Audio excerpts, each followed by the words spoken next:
នៅពេលដែលឆឹងតាឡៃនិងក្រុមរបស់គេកំពុងកាត់រកវិធីចេញពីក្រុងស៊ូសាន់ជីបានប្រាប់ថាគេដឹងថាមានផ្លូវសម្ងាត់មួយដែលអាចនាំពួកគេចេញពីទីក្រុងបានប៉ុន្តែឆឹងតាឡៃមិនបានគិតតែពីការរត់គេចទេគេបានត្រៀមពូថៅរបស់ខ្លួនរួចជាស្រេចហើយបានសម្រេចចិត្តត្រឡប់ចូលទៅក្នុងក្រុងវិញដើម្បីធ្វើអ្វីមួយដែលធ្វើឲ្យមនុស្សទាំងអស់ភ័យខ្លាចនៅក្នុងយប់នោះពួកគេបានទៅដល់ផ្ទះត្រកូលហួងដែលកំពុងរៀបចំពិធីខួបកំណើតរបស់ទីប្រឹក្សាហួងក្នុងកម្មវិធីមានគ្រួសារជាច្រើននិងមនុស្សពិសេសជាច្រើនដែលបានមកចូលរួមគណៈអ្នកខាងក្នុងកំពុងរីករាយនឹងការសម្ដែងនិងការជប់លៀងគ្មាននរណាដឹងថាគ្រោះថ្នាក់កំពុងតែខិតជិតមកដល់ទេក្នុងពេលជាមួយគ្នាលាវស៊ីបានចូលទៅសម្រាកក្នុងបន្ទប់មួយបន្ទាប់ពីអ្នកបម្រើបានចេញទៅកូនប្រុសច្បងរបស់ទីប្រឹក្សាហួងដែលស្រវឹងបានចូលមកដល់ក្នុងបន្ទប់ហើយព្យាយាមបង្ខំលាវស៊ីនាងព្យាយាមរត់គេចប៉ុន្តែដោយសារតែរបួសនៅកជើងនាងក៏បានដួលហើយត្រូវបានបរិសុទ្ធនោះចាប់បានតែម្ដងទៀតគេថែមទាំងប្រាប់នាងថាមានអ្នកយាមនៅជុំវិញគ្រប់ទីកន្លែងដូច្នេះនាងគ្មានផ្លូវអាចរត់គេចខ្លួនបានទេ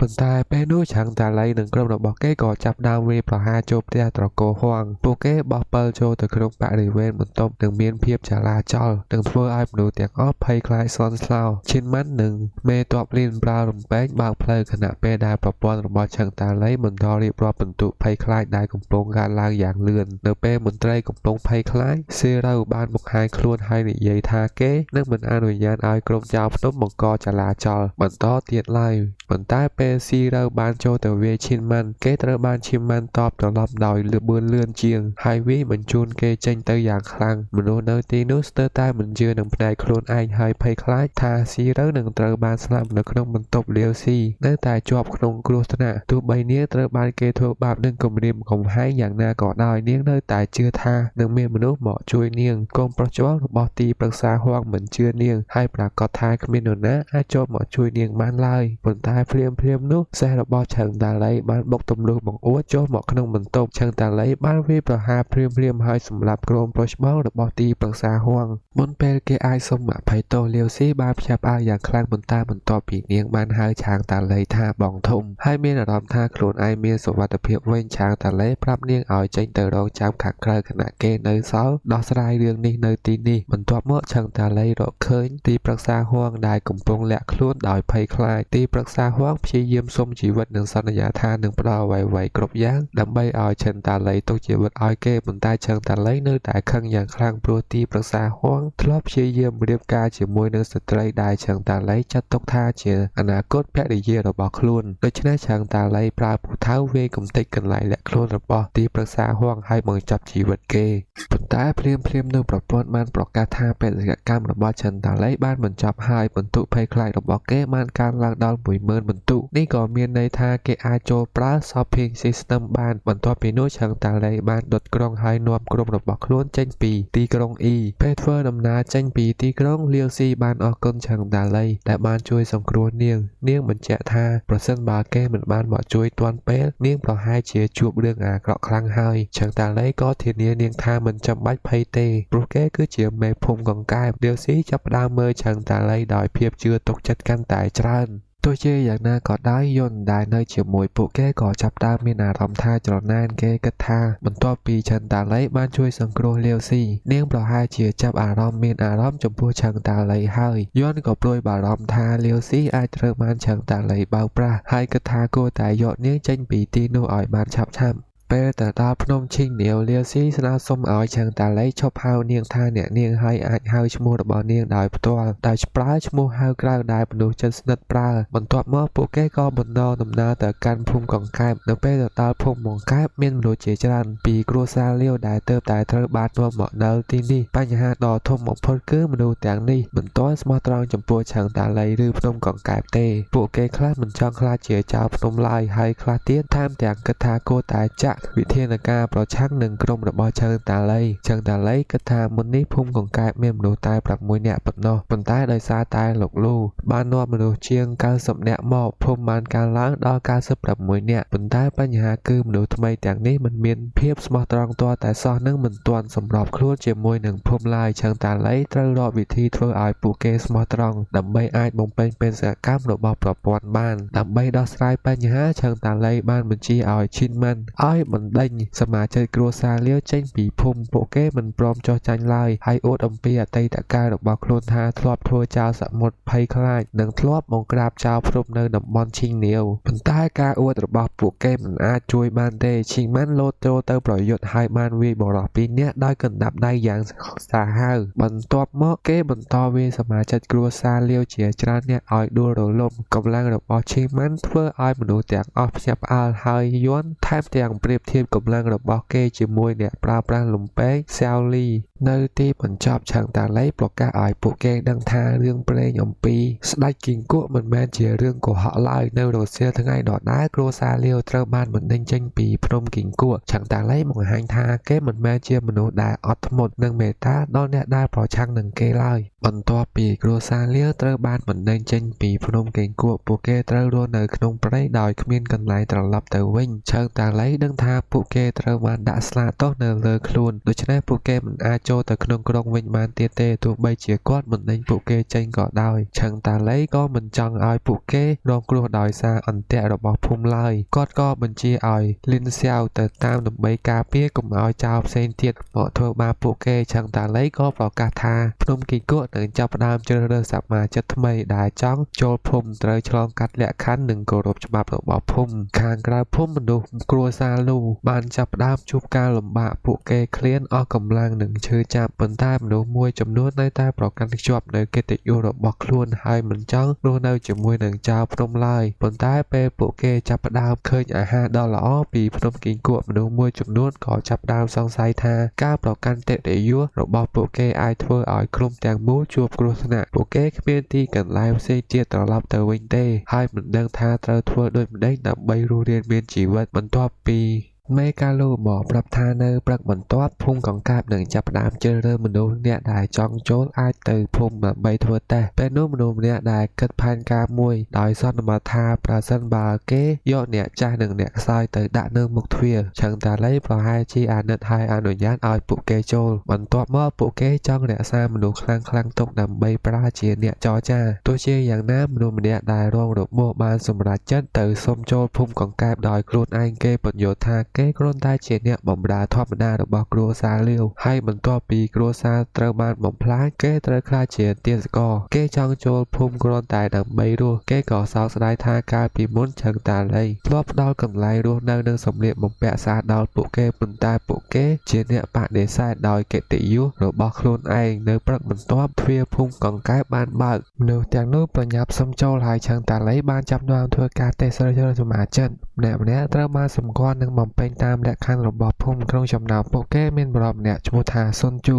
ដែលធ្លាប់ធ្វើជាចុងភៅទោះជាជើងរបស់គាត់រងរបួសដោយសារថ្មធ្លាក់ក៏ដោយគេអះអាងថានៅតែអាចធ្វើការបានលំបាកឆឹងតាឡៃសម្រេចអនុញ្ញាតឲ្យសុនជូចូលជាបណ្ដោះអាសន្ននៅក្នុងថ្នាក់ស៊ីហើយបញ្ជាឲ្យគេទៅព្យាបាលរបួសប៉ុន្តែគេត្រូវបានបង្ហាញសមត្ថភាពរបស់ខ្លួនបើមិនដូច្នោះទេនឹងត្រូវបណ្ដេញចេញពីភូមិវិញបន្ទាប់មកលូហាងបានត្រឡប់មកដល់ភូមិកង្កែបជាមួយនឹងមនុស្សមួយក្រុមពីទីក្រុងយូឆឹងតាឡៃសួរអំពីដំណើររបស់គេប៉ុន្តែលូហាងលាក់បាំងការពិតថាដំណើរទៅកាន់ទីក្រុងយូត្រូវបានជួបប្រទះបញ្ហាធ្ងន់ធ្ងរតាមពិតគឺស្ដេចយូដែលមានឈ្មោះថាយ៉ាងឡុងទីងដែលជាអ្នកគ្រប់គ្រងពិតប្រាកដនៃតំបន់នោះត្រូវបានសៀផាយឈុនត្រូវការជំនួយបន្ទាប់ពីសៀផាយឈុនដណ្ដើមរាជ្យប៉ុន្តែយ៉ាងឡុងទីងមានទំនាក់ទំនងយ៉ាងជ្រាលជ្រៅជាមួយនឹងហួហ៊ូដែលបានស្លាប់កាលពី10ឆ្នាំមុនពួកគេធ្លាប់ចូលកងទ័ពជាមួយគ្នានិងប្រយុទ្ធជាមួយគ្នាអស់រយៈពេលជាច្រើនឆ្នាំរហូតត្រូវបានចាត់ទុកជាបងប្អូនពេលយ៉ាងឡុងធីងទទួលបានដំណឹងអំពីការសាបហួហ៊ូតាមរយៈអំណោយគួរកំណត់ដែលលូហាងផ្ញើទៅគេមិនបានទទួលវាដោយសន្តិវិធីឡើយយ៉ាងឡុងធីងបានសម្លាប់អ្នកនាំសាររបស់ហ៊ូលូហាងហើយបញ្ជូនកងទ័ពទៅវាយហៃសាងគេថែមទាំងធ្វើឲ្យឈាមរបស់សៀប៉ៃឈុនហូនៅក្បែរភ្នូររបស់ហ៊ូហាងនេះបង្ហាញថាចំនួនដ៏ធំមួយកំពុងកើតឡើងនៅខាងក្រោមឆាកដោយមិននឹកដល់ពីស្ថានភាពនេះលូហាងសួរឆឹងតាឡៃថាហេតុអ្វីបានជាមនុស្សច្រើននៅលើភ្នំឆឹងតាឡៃឆ្លើយថាភ្នំកង្កែបកំពុងជ្រើសរើសមនុស្សនិងផ្ដល់អាហារកន្លែងស្នាក់នៅនិងអត្ថប្រយោជន៍ផ្សេងបន្ទាប់មកគាត់សួរលូហាងថាចង់ចូលរួមជាមួយនឹងភូមិឬអត់ប៉ុន្តែលូហាងមិនចង់ខ្លាចជាចោរទេពេលគេចង់ឆ្លងកាត់ទឹកដីភូមិកង្កែប ឆឹងតាឡៃប្រាប់ថាត្រូវបងថ្លៃផ្លូវទោះបីលួហាងតវ៉ាថាគ្មានលុយក៏ដោយឆឹងតាឡៃប្រាប់ថាអាចយកវត្ថុដែលមានតម្លៃចំនួនបានទីបំផុតលួហាងបានយកត្បូងមួយដុំមកបង់ហើយឆឹងតាឡៃក៏បានរៀបចំអ្នកការពារឲ្យក្រុមរបស់លួហាងឆ្លងភ្នំដោយសុវត្ថិភាពបន្ទាប់មកភូមិកង្កែបមានមនុស្សជាង50នាក់បានចូលរួមប៉ុន្តែចុងក្រោយនៅសល់ប្រហែល30នាក់ប៉ុណ្ណោះមនុស្សមួយចំនួនចាប់ផ្ដើមយល់ថាឆាងតាឡៃមិនមែនជាមនុស្សអាក្រក់ដោយដែលពួកគេបានគិតទេព្រោះគេបានចូលជួយពួកគេចេញពីទានសកលភាពផ្ដល់អាហារនិងកន្លែងស្នាក់នៅពួកគេចាប់ផ្ដើមមើលឃើញថាការបដិសេធជំនួយរបស់ឆឹងតាឡៃពីមុនគឺជាមូលហេតុដែលពួកគេជួបការលំបាកក្រោយមកលាវស៊ីបានមកសុំឆឹងតាឡៃឲ្យនិយាយជាមួយលោកតារបស់នាងនិងគ្រួសារលាវព្រោះពួកគេចង់អរគុណគេប៉ុន្តែឆឹងតាឡៃកំពុងរវល់ហើយមិនអាចចុះទៅភ្នំជួបពួកគេបានទេនៅល្ងាចនោះលាវស៊ីត្រឡប់មកវិញហើយបានប្រាប់ថាគ្រួសារលាវចង់ប្រគល់នាងឲ្យទៅឆឹងតាឡៃជាថ្នូរនឹងការទទួលយកនិងការការពារគ្រួសាររបស់ពួកគេពាក្យថាប្រគល់នេះមានន័យថាលាវស៊ីអាចក្លាយជាកម្មសិទ្ធិរបស់ឆឹងតាឡៃប្រសិនបើគេយល់ព្រមប៉ុន្តែឆឹងតាឡៃមិនចង់ទាញយកផលប្រយោជន៍ពីស្ថានភាពដែលគ្រួសារលាវកំពុងអស់ផ្លូវនោះទេគេយល់ថាពួកគេកំពុងភ័យខ្លាចហើយលាវស៊ីកំពុងត្រូវបានប្រើជាឧបករណ៍ដើម្បីសង្គ្រោះគ្រួសារដូច្នេះឆឹងតាឡៃសម្រេចទទួលយកគ្រួសារលាវចូលក្រោមការការពាររបស់ភូមិកង្កែបដោយមិនយកលាវស៊ីគឺជាកម្មសិទ្ធិនោះឡើយប៉ុន្តែពេលគ្រួសារលាវមកដល់ទ្វារភ្នំកង្កែបក៏កើតមានសោកនាដកម្មមួយលោកតាលាវបានដោះក្រណាត់ក្បាលហើយប្រកាសទៅកាន់បុព្វបុរសរបស់ខ្លួនថាគេកំពុងចូលទៅរស់នៅក្នុងភូមិចោលបន្ទាប់មកបានវាយក្បាលរបស់ខ្លួនឯងនឹងដីហើយស្លាប់ទង្វើនេះធ្វើឲ្យមនុស្សគ្រប់គ្នាភ្ញាក់ផ្អើលយ៉ាងខ្លាំងឆឹងតាឡៃមិនយល់ថាហេតុអ្វីបានជាលោកតាលាវត្រូវជ្រើសរើសជំរឿសការស្លាប់ដើម្បីរក្សាកិត្តិយសគេចាប់ផ្ដើមមួយបារម្ភថាការស្លាប់នេះនឹងបង្កើនការស្អប់នៅក្នុងចិត្តរបស់គ្រួសារលាវហើយថ្ងៃណាមួយការស្អប់នោះនឹងអាចក្លាយជាគ្រោះថ្នាក់ដ៏ធំឆឹងតាឡៃគិតថាប្រសិនបើគេចង់រក្សាស្ថិរភាពរបស់ភូមិកង្កែបគេត្រូវរកវិធីដោះស្រាយក្នុងការស្អប់នេះបន្ទាប់ពីសោកនាដកម្មនោះឆឹងតាឡៃបញ្ជាឲ្យមេការហឹងអ៊ីនបញ្ចុះសពរបស់លោកតាលាវនិងនាំសមាជិកគ្រួសារលាវទៅកាន់កន្លែងរស់នៅរបស់ពួកគេបន្ទាប់មកពេលឆឹងតាឡៃចេញពីងូតទឹកគេបានឃើញលាវស៊ីនៅក្នុងបន្ទប់របស់ខ្លួននាងបានរៀបចំទឹកក្តៅឲ្យគេហើយរងចាំគេលាវស៊ីចង់នៅជាមួយនឹងឆឹងតាឡៃនៅយប់នេះព្រោះនាងជឿថាប្រសិនបើឆឹងតាឡៃបដិសេធនាងមនុស្សផ្សេងអាចយល់ថាគេមើលងាយនាងថែមទាំងរំលឹកថានាងធ្លាប់ជួយឆឹងតាឡៃនៅពេលខ្លួនជាទាសករប៉ុន្តែឆឹងតាឡៃព្យាយាមបដិសេធនិងប្រាប់នាងថានាងនៅក្មេងពេកហើយគេមិនចង់ធ្វើអ្វីដែលអាចធ្វើឲ្យនាងរងគ្រោះនៅពេលដែលលាវស៊ីគិតថាឆឹងតាឡៃមិនចូលចិត្តនាងបានយកបញ្ចូលធំមកដាក់ក្បែរបំពង់កហើយនិយាយថា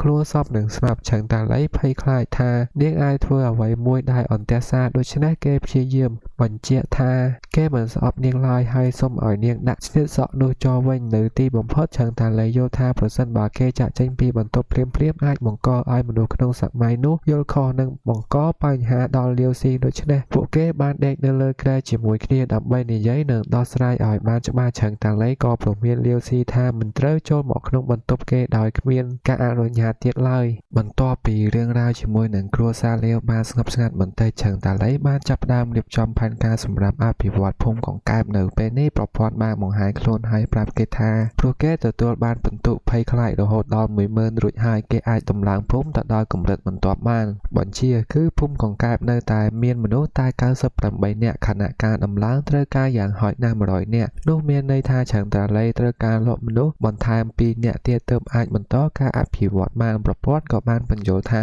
សំណង់ធម្មតាអាចបង្កើតបានងាយប៉ុន្តែសំណង់ដែលស្មុគស្មាញជាងនេះនឹងត្រូវដល់ការកម្រិតភូមិខ្ពស់ជាងមុនបន្ទាប់មកប្រព័ន្ធបានបើក recruiting skill ឲ្យឆឹងតាឡៃទោះជាយ៉ាងណាក៏ដោយ skill នេះអាចមាន cooldown យូរហើយល្បឿននៃការប្រើប្រាស់ក៏ពាក់ព័ន្ធនឹងកេរ្តិ៍ឈ្មោះរបស់ភូមិផងដែរមិនយូរប៉ុន្មានមនុស្ស2នាក់បានមកដល់មុខទ្វាររបស់ភូមិកង្កែបដើម្បីសូមចូលរួមពួកគេគឺលាវជានិងលាវយីឆឹងតាឡៃភ្ញាក់ផ្អើលពេលឃើញថាក្នុងប្រព័ន្ធរបស់គេមានវីរបុរស2នាក់ក្នុងពេលតែមួយហើយសមត្ថភាពរបស់ពួកគេក៏មើលទៅល្អផងដែរ ឆឹងតាឡេចាប់ផ្ដើមគិតថាប្រហែលជា recruiting skill របស់ពួកគេនៅទាបពេកដូច្នេះវីរបុរសដែលបានជ្រើសរើសមិនទាន់មានកម្លាំងខ្លាំងបំផុតប្រសិនបើ skill របស់គេកាន់តែខ្ពស់វាអាចជួយឲ្យគេជ្រើសរើសវីរបុរសដែលមានសមត្ថភាពខ្លាំងជាងនេះបានក្រោយមកឆឹងតាឡេបានឲ្យមេការហឹងរៀបចំឯកសារសម្រាប់លើជានិងលើអ៊ីចូលជាសមាជិករបស់ភូមិនៅពេលនោះប្រព័ន្ធបានប្រកាសថាបេសកកម្មរបស់ឆឹងតាឡេបានបញ្ចប់ហើយគេទទួលបានឱកាសចាប់ឆ្នោតចំនួន1ប៉ុន្តែឆឹងតាឡេមិនប្រញាប់ប្រើវាភ្លាមទេព្រោះគេចង់ផ្ដោតលើការអភិវឌ្ឍភូមិជាមុនសិន